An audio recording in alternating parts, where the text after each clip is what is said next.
নমস্কাৰ। বহু ৰাজনৈতিক অভিনয় দেখিলো, বহুত ৰাজনৈতিক নাটক দেখিলো। ভূপেন বৰা ডাঙৰীয়াৰ শেহতীয়া যি অভিনয় দেখিলো, ই অত্যন্ত দুৰ্ভাগ্যজনক আমাৰ কাৰণে নহয়। এই লাখ লাখ কৰ্মীয়ে এনেকুৱা অভিনয় কৰা মানুহবিলাকক যেতিয়া সমৰ্থন কৰি আগত গৈ থাকে, তাৰ পিছত যেতিয়া এনেকে চৌঠিঙীয়া কৰিবৰ কাৰণে বহু নাটক আৰু অভিনয় কৰি পেলাই থাকে, তেতিয়া কিমান মানুহক এওঁলোকে বিপদত পেলাই নিজৰ স্বাৰ্থত ৰাজনীতি কৰি থাকে, এইটো কথা অলপ চিন্তা কৰাৰ সময় সমাগত। আজি মই দেখিলো ভূপেন বৰা ডাঙৰীয়া ঘৰত ৰাতিপুৱাৰ পৰা যেন ঘৰত দৰাহে আহিব, একেবাৰে আপোনাৰ ফুলৰ টাব চাপ সজাই এনেকুৱা এটা পৰিৱেশ কৰিলে। আৰু এইমাত্ৰ মই যেতিয়া অলপ আগত গধূলা 8টামান বজাত যেতিয়া মই বেলতলাৰ পৰা আহি থাকিলো, মুখ্যমন্ত্ৰীৰ অভিনয়টো দেখিলো। একদম গাড়ীৰ ওপৰত দেখি একদম বেটাপাৰাত মানুহক ঘোঁৰা মৰা টাটা বাই বাই দি যেন একেবাৰে ৰাস অভিষেক যেন জয় কৰি গৈছে। কাৰণটো আপোনালোকে বুজি পাওক, এই গোটেই দীৰ্ঘ পৰিকল্পনাত কংগ্ৰেছক নিঃশেষ কৰিবৰ কাৰণে ইনভেষ্টমেন্টৰ যিটো আজি ৰিটাৰ্ণটো তেওঁ লৈ ঘৰলৈ অত্যুৎসাহেৰে গুচি গৈছে। ভূপেন বৰা ডাঙৰীয়া, আপোনাক সন্মান সহকাৰে কালি আমি সকলো গৈছিলো। মই এইটো দলৰ কাকো সোধা নাই, মই নিজাববীয়াকে কৈছো। মই যেতিয়া লোকসভা নিৰ্বাচন খেলিছিলো তেতিয়াৰ পৰা আপোনাক অতি ওচৰৰ পৰা চাইছিলো, তেতিয়াৰ পৰাই দেখিছিলো যে আপোনাৰ ওপৰত হিমন্ত বিশ্ব শৰ্মাৰ বহুত ইনভেষ্টমেন্ট আছে, নাটক বহুত হল।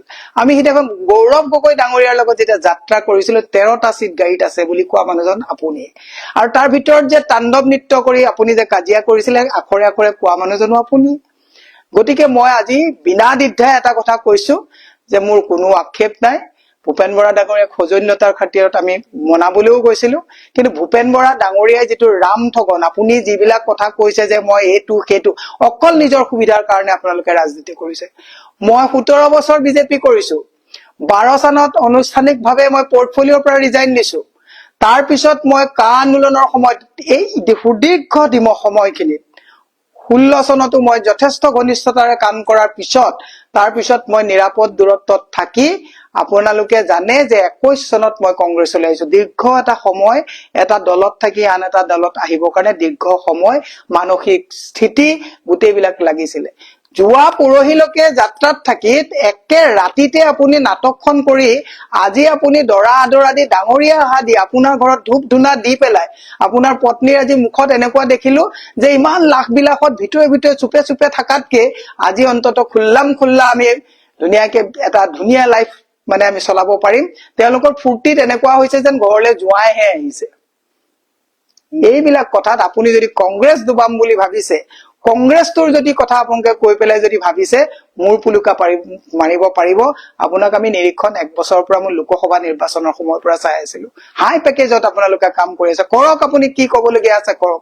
আপোনাক সিদিনাখন দুজন নিলজ্জ মানুহ অসমৰ মানুহে চাওক, সিদিনাখন গাড়ীত আমি যেতিয়া কথোপকথনত তেখেতে কৈছিলে যে মোক আপোনালোকে পাছফালৰ পৰা সদায় বাহ দি থাকে, আৰু মুখ্যমন্ত্ৰীয়ে কি কৈছিলে, ইছৰাম কব নোৱাৰি ইমান নিলজ্জ এনেকুৱা কথা। CID এনকুৱাৰী দিলে, CID SP মোৰ ঘৰত আহিছে ইন্টাৰগেশ্যনৰ কাৰণে, আপোনাৰ ঘৰত গৈছে, দেৱব্ৰত শইকীয়া তাত গৈছে, আৰু সেইজন নিলজ্জ মুখ্যমন্ত্ৰীৰ ওচৰত আপুনি শৰণাপন্ন হৈ আপুনি আজি তাৰিখত আপোনাক চৰিত্ৰহীন সজাই অসমৰ মহিলাক অশালীন, মই নাই কৰা আপোনাক অশালীন ব্যৱহাৰ কৰিছে বুলি মই কোৱা নাই, আপুনি এজন চৰিত্ৰহীন মানুহ বুলি মই নাই কোৱা, মুখ্যমন্ত্ৰীয়ে কৈছে। আৰু আজি সেই চৰিত্ৰহীন মানুহজনে, যিজনে আপোনাক চৰিত্ৰহীন বুলি কৈছে, দুপে দ্বীপে আপোনাৰ পৰিয়ালে স্বাগতম জনাইছে, কয় পইচা আমাৰ কম।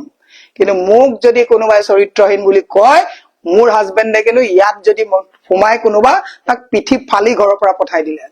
ডিফাৰেন্সটো আপোনাৰ আৰু আমাৰ মাজত সিমানটোৱে যে আপোনাৰ আত্মস্বাভিমান নাই, স্বাভিমান নাই, নৈতিকতাৰ প্ৰতি আপোনালোকৰ কোনো দৰদ নাই। দুখ পাইছো আপোনাক, দুখ নাই পোৱা, লাজ পাইছো যে ইমান দিন আপোনাৰ নেতৃত্বত কংগ্ৰেছ দলটোত আমি কাম কৰি আছিলো। বেয়া পাওক, মোৰ কবলগীয়া নাই, এইটো মই ব্যক্তিগতভাৱে কৈছো যে আপোনাক চৰিত্ৰহীন বুলি কোৱা মানুহজনে কোৱাজনো কেনেকুৱা মানুহ, আৰু আপুনি যোৱাজনো আপোচকাৰীজন কেনেকুৱা। আপুনি নাটক কাইলৈ পৰা নকৰিব, আপুনি কোনে আপোনাক কিমান চেবটেজ কৰিছে নকৰিব। প্ৰত্যেকটো ৰাজনৈতিক দলত হিউমিলিয়েশ্যন থাকে, প্ৰত্যেকটো ৰাজনৈতিক দলত মানুহৰ পিছত মানুহ লাগি থাকে। আজি আমিও বহুত প্ৰত্যাহ্বান লৈ আছো।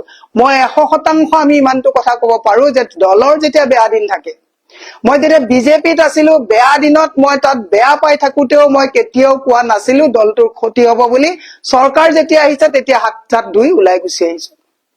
আজি কংগ্ৰেছত আছো, মই কংগ্ৰেছত আজি চৰকাৰ নথকা অৱস্থাত অত্যন্ত যদি চেপাটো থাকো, তেতিয়াও কংগ্ৰেছৰ ক্ষতি নকৰো, এইটো মোৰ নৈতিক দায়িত্বৰ ভিতৰত পৰে।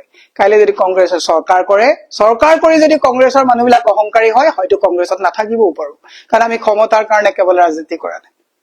ভূপেন বৰা ডাঙৰীয়া, নাটক বহুত হল, অভিনয় বহুত হল, বন্ধুত্ব দিনত কংগ্ৰেছত গালি পাৰে আৰু কেইটামান ধুৰন্ধৰ আছে। গালি পাৰে, আপুনি এদিন মোক নিজেই কৈছিলে যে দলটো যদি ভাঙি থাকি গালি পাৰি যদি থাকে, হিমন্তই বেয়া নাপায়, মোৰ লগত বন্ধু। আপুনিও খোলক কিমান কথা, আমিও খুলিম আপোনাৰ কথা। লাজ পাইছো আপোনাক পুৰহি চৰিত্ৰহীন বুলি কৈ আপুনি কোৱা সেই তেনেকুৱা কথা একে মুখ্যমন্ত্ৰীয়ে কোৱাৰ পিছত আমি CIDত আপোনাৰ নিচিনা এই তেনেকুৱা উদ্ভট কথা কোৱাৰ কাৰণে আমাৰ ঘৰত CIDয়ে ইন্টাৰোগেশ্যন কৰিবলগীয়া হৈছে। আৰু আজি নিলজ্জভাৱে আপুনি ভৰি ধুৱাই পেলাই তেওঁ তাত নি আপোনাৰ ঘৰত আৰতি উৰাইছে। যাওক, অকলে যাওক, তৃণমূলৰ কৰ্মীক লগত নি তাত বাৰাণ্ডাৰ চুকত বহিবলৈ নাযাব। আৰু ভৱেশ কলিতাই আজি কি কথা কৈছে মনত ৰাখিব, যে আপুনি যাওঁতে সেই এজন ধুৰন্ধৰে আন এজন ধুৰন্ধৰকে স্বাগতম জনাইছে। বিজেপি কোনেও কিন্তু আপোনাক স্বাগতম নজনায়, কাৰণ বিজেপিৰ সকলোকে 4 দিন আগত মুখ্যমন্ত্ৰী আপোনাক চৰিত্ৰহীন বুলি কৈ দিছে। এই কথাবিলাক মনত ৰাখিব। ধন্যবাদ।